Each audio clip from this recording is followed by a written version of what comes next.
Hi, everyone. It's great to be back. It's always a delight to sit with you all. And I found myself feeling touched by the blessings and the kind of requests for healing and just everyone arriving um, in the chat, which relates to kind of what the short offering I'm offering today. So just letting the heart respond to those offerings. Thanks a lot. So we're here in the oldest book club in the world, this Torah portion that we're reading every week. We're here in Parshat Bo. Um, and we're really in the heart of the Exodus story. Noticing this rhythm, the kind of drumbeat of part of the story that Pharaoh's heart is hard. We keep coming back to this fact. And it becomes a sort of refrain that we grow accustomed to, that part of what is keeping the Israelites in Mitzrayim, in this narrow place, is Pharaoh's heart. It's kashet, it's kaved, it's chazak, it's hardened. This is one of the main things getting in the way of the Israelites' freedom. And as I was reading this week, it felt like a reminder every time I saw it to soften the heart. There's nothing revolutionary here. But we have to be reminded, actually, keeps showing up.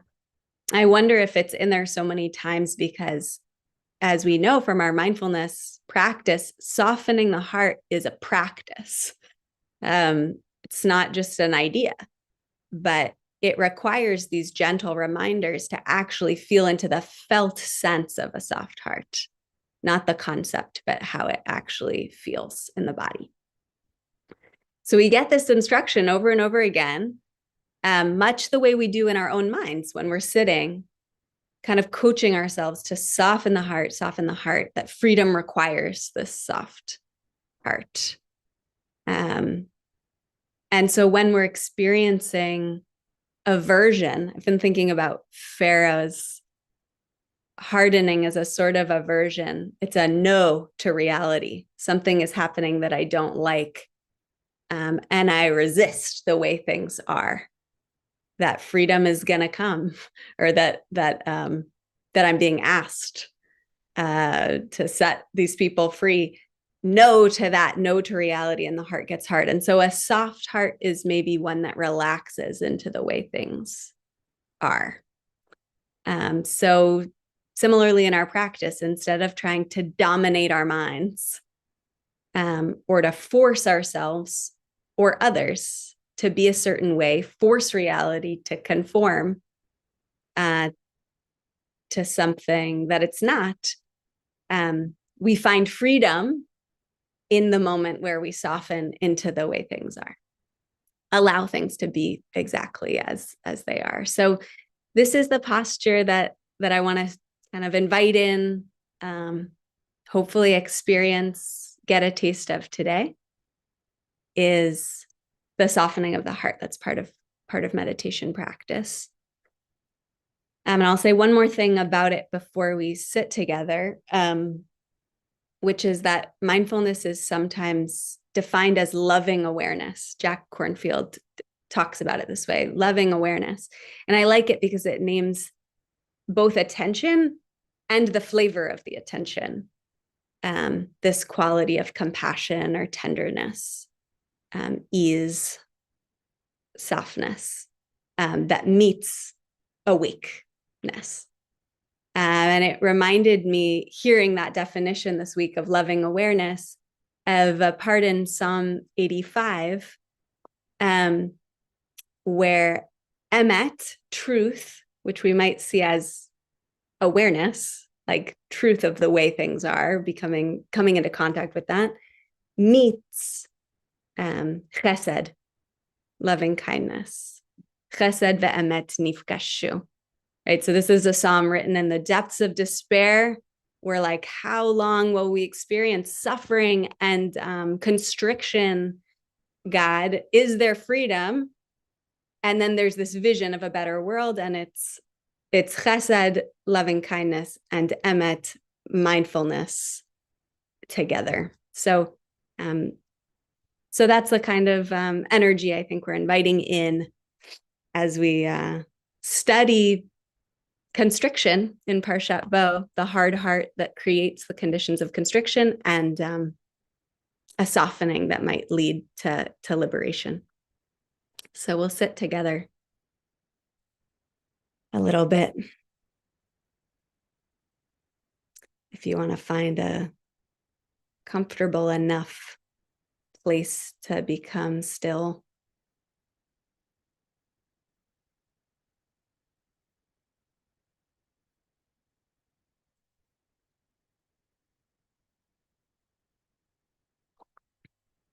And just settling in with no rush to this quiet.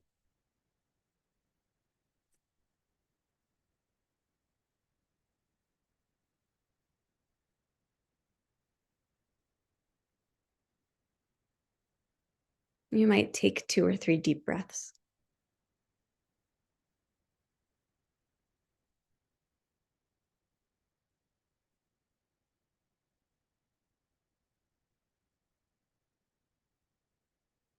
And the space between the eyebrows might soften.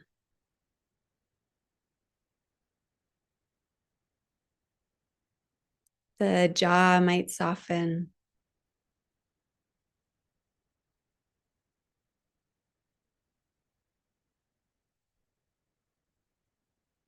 The next breath received in a soft belly.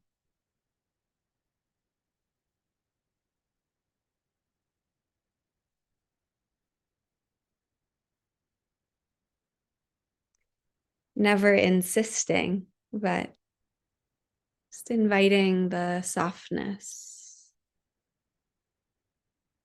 sort of gentleness.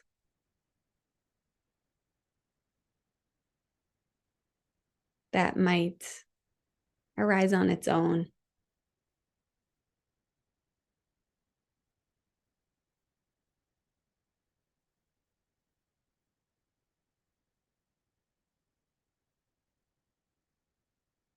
And you might feel the breath moving through the body.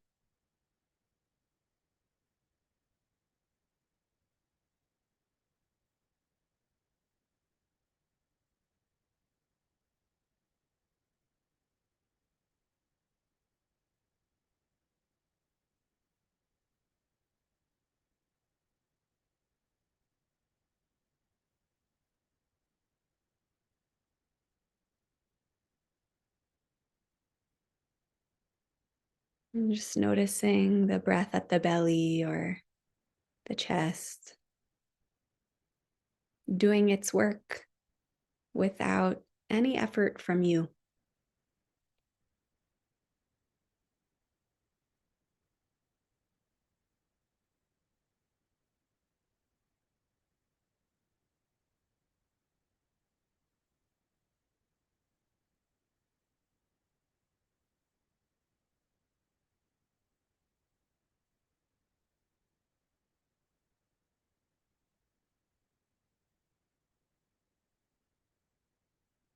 And maybe feeling into this heart space.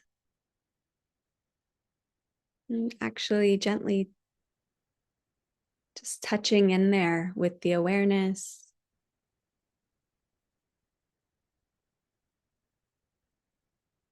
Even with the hand, if you like, sort of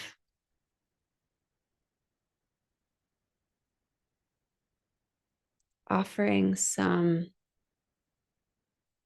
rach, some soft into this heart space. Sort of relaxing into the way things are.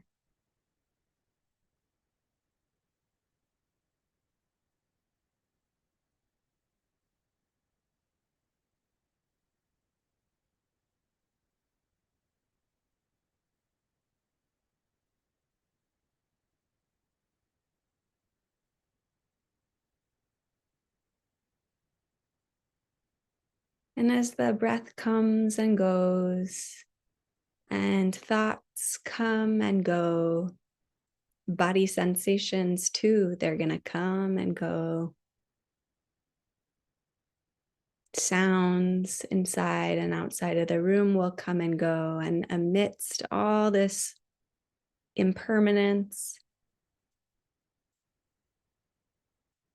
even amidst constriction that comes and goes physically, mentally, this desire to control, we just come back to this heart space, this softness, this rise and fall of the breathing.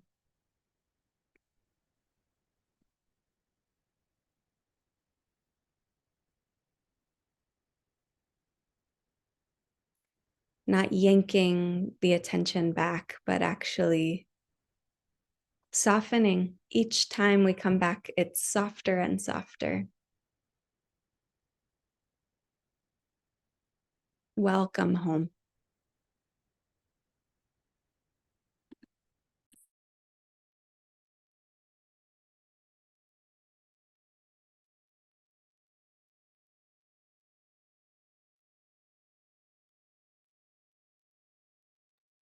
We'll sit like this for a few minutes.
returning over and over again to the space of the heart and a sort of softening, a release, a sort of exhale, not having to change anything, fix anything.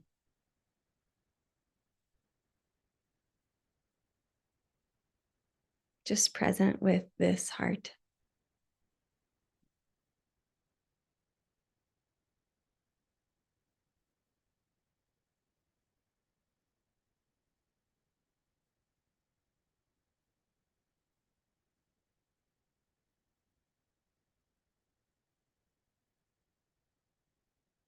And if you like, you can offer yourself some blessings, kind of repeating simple phrases in your mind's eye, wishing the self well.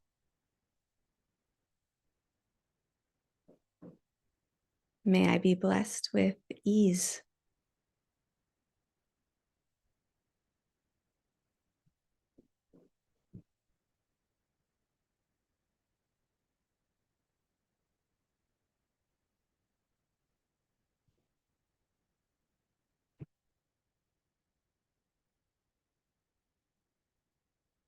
May I be blessed with peace.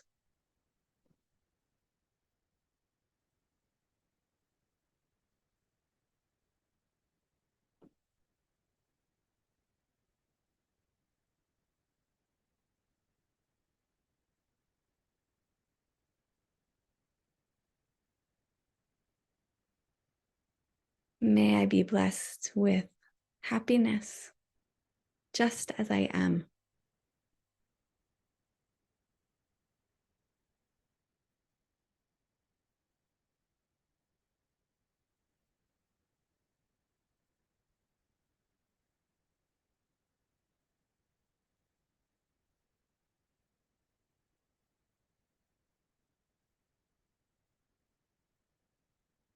May I be blessed with a soft heart.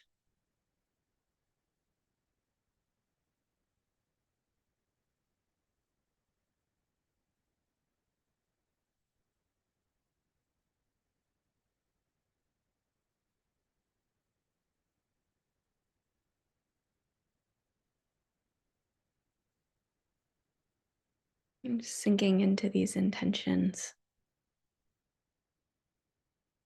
If one in particular resonated, you might just repeat that one word, ease or peace, each time you come back to this soft heart.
You might imagine chesed, kindness, like snow falling down softly, softly on this heart. And it doesn't have to come down hard to completely soak the earth. The soft kind of rain, snow of chesed.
We'll end with teaching a quote by Howard Thurman, minister and civil rights leader, mystic.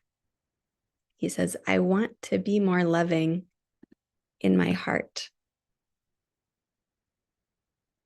It's often easy to have the idea in mind, to plan to be more loving, to see it with the mind and give assent to the thought of being loving. This is crystal clear.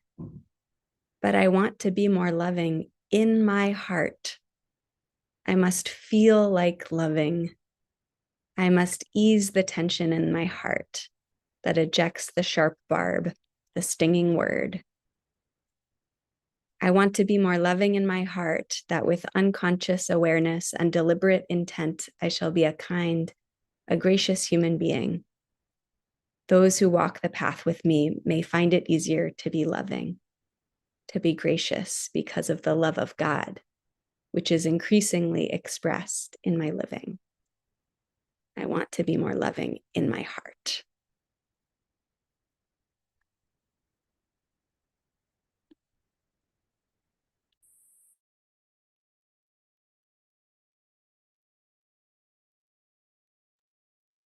Thank you so much, Chloe.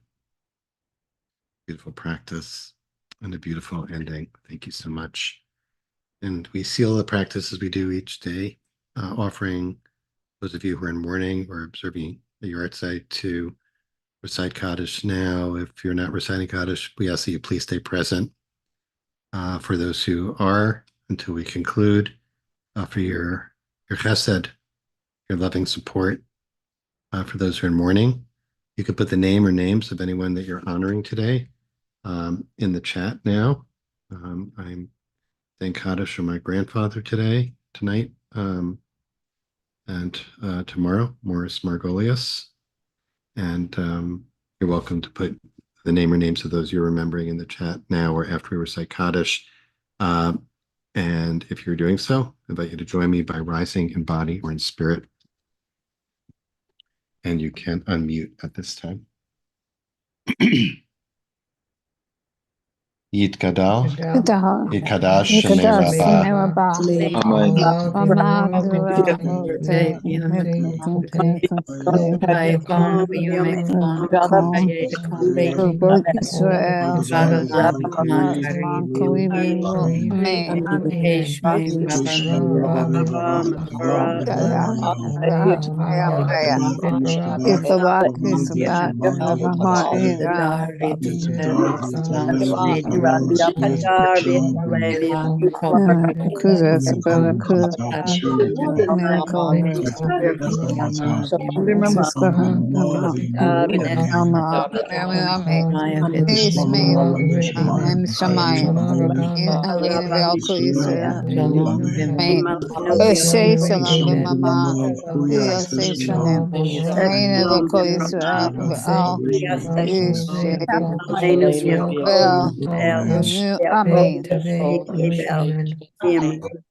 Because I have a headache.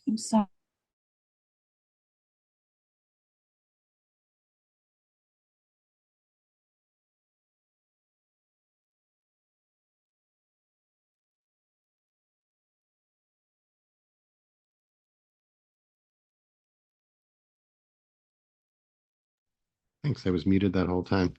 Thanks everyone for being here today. I want to thank Chloe Zelkha, our leader and teacher today, for leading us so beautifully. Perfect segue into Shabbat today. And thank Jordan Pollock for holding our tech space. And thank Karen Hubermans for sponsoring today's practice in loving memory of her parents, Ann and Harold Yakowitz, and her beloved aunts B. Yakowitz and Ann Dollander. Thank you so much, Karen. Much appreciated.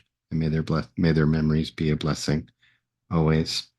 Everyone is invited, of course, as always, to stay on for some conversation with our teacher today, Chloe Zelkha, or to use the time to continue to sit if you'd like to use this time and space, this container for sitting.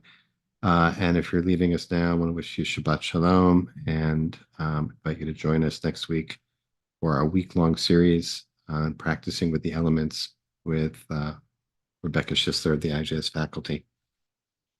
If you do have a question you'd like to put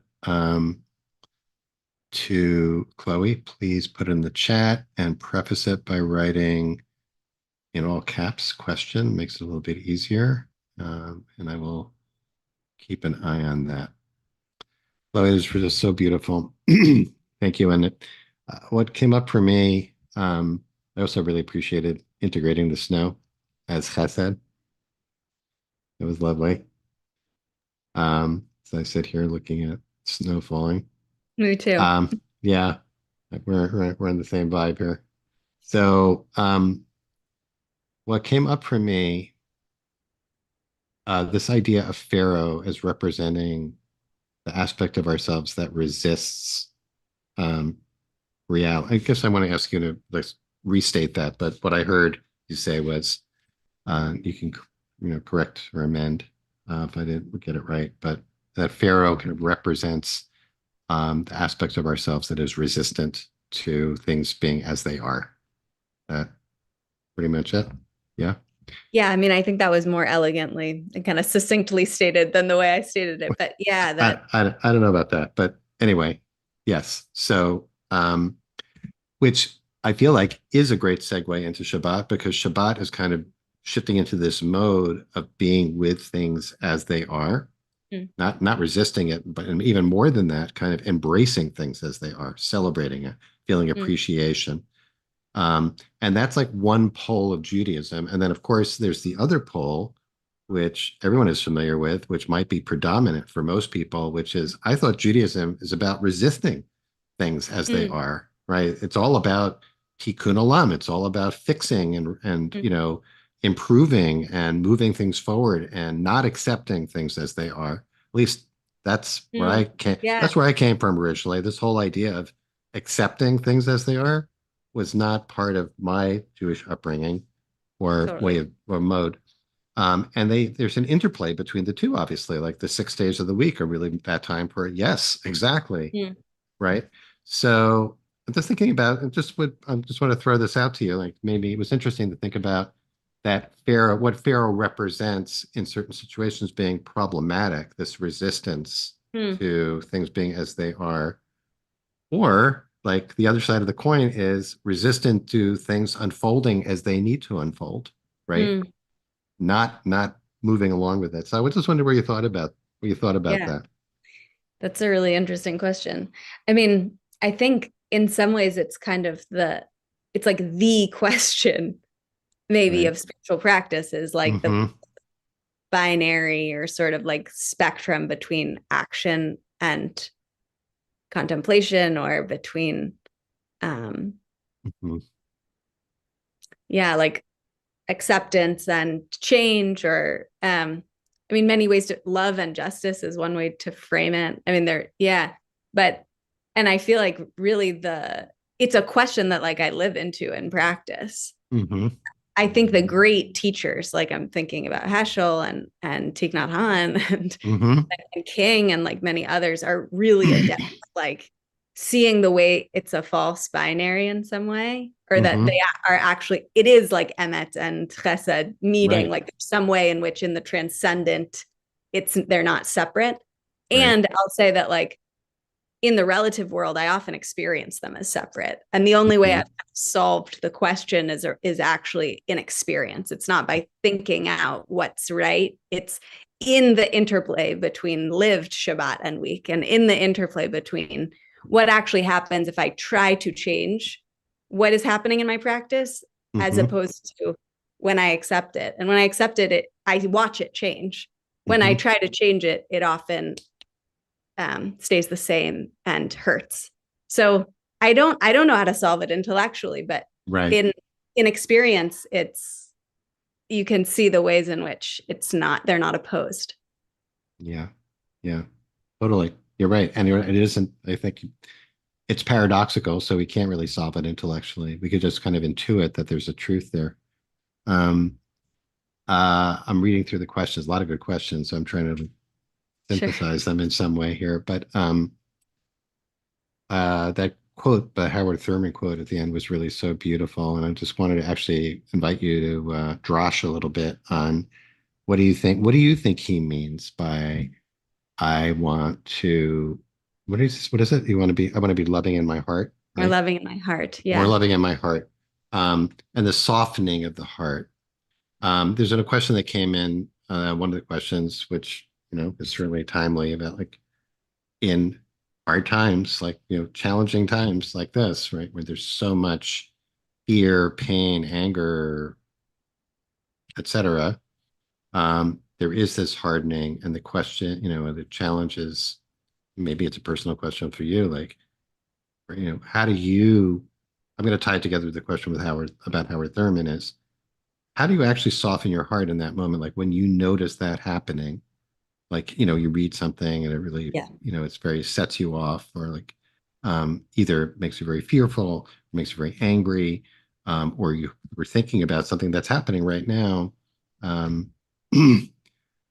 um, just read this thing by Jay Michelson, actually, in his Substack, which is about kind of even when we quote forget or compartmentalize what's actually going on in the world, that it's buzzing in the background. It's like described as Mm. like a chainsaw in the background, this sound that's going on. Mm.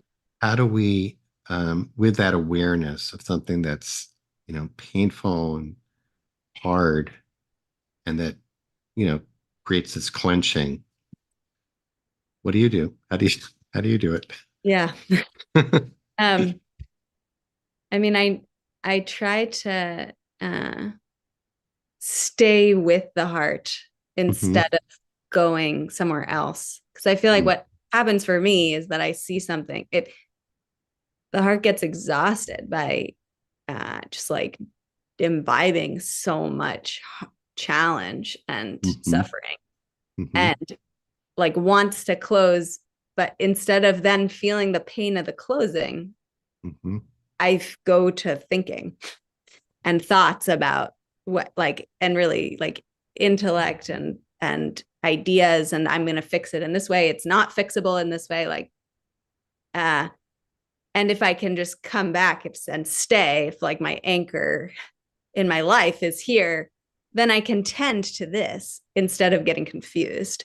So I don't always tend to it by softening. I feel like there's a kind of dialectic between the softening and actually equanimity, or kind of, I see suffering and I know this is how it is right now. Mhm. And then I open the heart to suffering even a little more than I think. Oh, I know, but between those two. So it's not just a kind of totally unprotected opening. But I think that's the main trick, at least for me. And it seems like for Howard Thurman too. Before this part of the quote, he talks about a thicket in which the heart gets caught.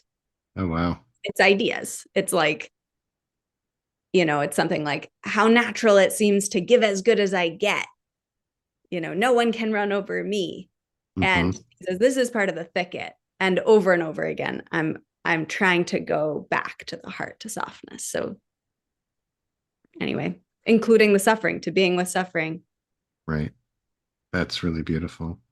And that, that line from Psalm 85 that you referenced, um, about chesed and emet, about, loving kindness and truth, um, and holding them together. I think it's basically, and then you also mentioned Jack Kornfield describing mindfulness as loving awareness, right? You said, Yeah. um, which kind of is basically, I think it's right. There's a lot of similarities there, right? That the emet represents the awareness of what is true and holding it with a loving awareness. Um, Somebody in the chat, at least one person is asking about, it says, well, softness doesn't work for me, but spaciousness does. So I wonder about that also. Like, would you say that those are interchangeable, or like just choose the Mm. metaphor that works for you? I'm wondering about like whether for some people softening the heart can feel I don't know, makes them Yeah. feel vulnerable, or I can't will my heart to be soft. I don't know. Yeah, totally. Um, I think picking what works for you, there's so many words and sometimes they get overused. So it's like, spaciousness, tenderness, Mhm. compassion. I think they all do have slightly different flavors. And for me, spaciousness evokes a sort of like the equanimity piece, actually, Right. more than the Right. tenderness and the vulnerability of the openness. And there's nothing wrong with spaciousness, spaciousness moving from Mitzrayim to Merchavia or whatever is Right. great. Right. Um, yeah. Okay. Let's shift to some practical questions here. Somebody asked, there were the four blessings that, the fourth blessing Mm. during the method: ease, peace, happiness. Remember? And then a soft heart, I said, All yeah, time. Uh-huh. anything. Okay. All right. Now the other thing you put in the chat, you want to say a word about this offering you're doing through Dayenu, Jewish, Oh, um, sure. what's their tagline? Jewish Yeah, response to it's a climate, or is it what is it? Jewish called response? creative writing pop-ups, midrash and imagination.